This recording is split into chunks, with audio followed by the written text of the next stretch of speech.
It seems like Donald Trump just won't let go of his vision for Greenland. For years now, he's been pushing to bring the Danish territory into the US, citing international security concerns, particularly as Russia and China make their presence felt in the Arctic. This time, it's not just Trump speaking up. Vice President JD Vance is on the ground, with Usha Vance by his side, on a diplomatic trip to the island. So, what's really going on? Let's break it down. Greenland's unlikely future with the US. If you've been following this story, you probably know the drill. Denmark, which still controls Greenland, is having none of it. Greenland has been pushing for independence, and leaders in Copenhagen aren't exactly thrilled with the idea of being absorbed by the US, but Trump? He's not backing down. According to him, it's about more than just the US, it's about global stability. Trump didn't mince words during a recent press conference. If you look at Greenland right now, with the waterways, you have Chinese and Russian ships all over the place, he said. We're not relying on Denmark or anybody to take care of that situation. And we're not talking about peace for the United States, we're talking about world peace, we're talking about international security. But does the US really need to get involved in this?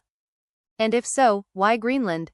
What's really at stake? The Vances, along with National Security Advisor Mike Waltz and Utah Senator Mike Lee, made their way to Pittafik Space Base, located at the far northern reaches of Greenland.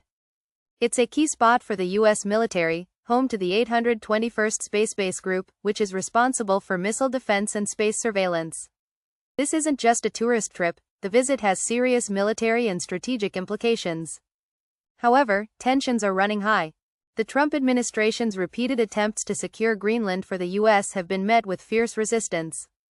Greenland's prime minister has been vocal about wanting independence, and Denmark, too, is standing firm. But here's where it gets interesting. A 2024 lawsuit could change the dynamics.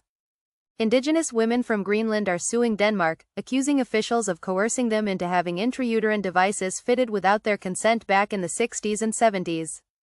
It's a serious issue that's prompted both Denmark and Greenland to launch investigations, with a report expected later this year. Will Greenland's future be shaped by the US? So, what does this all mean for Greenland's future? While Trump remains optimistic, he even boldly claimed, "I think it'll happen, the hurdles are far from over." With tensions between Denmark and Greenland running high, plus a complex historical backdrop, it's not so clear-cut.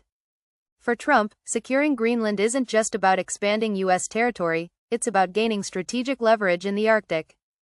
But the question remains, is this move truly in the best interest of Greenland's people, or is it more about global power plays?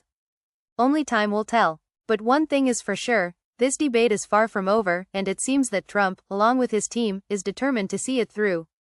Who knows? Maybe we'll be talking about Greenland's future with the US sooner than we think. What do you think? Should the US get involved in Greenland's fate, or should Denmark and Greenland chart their own course? Let us know your thoughts.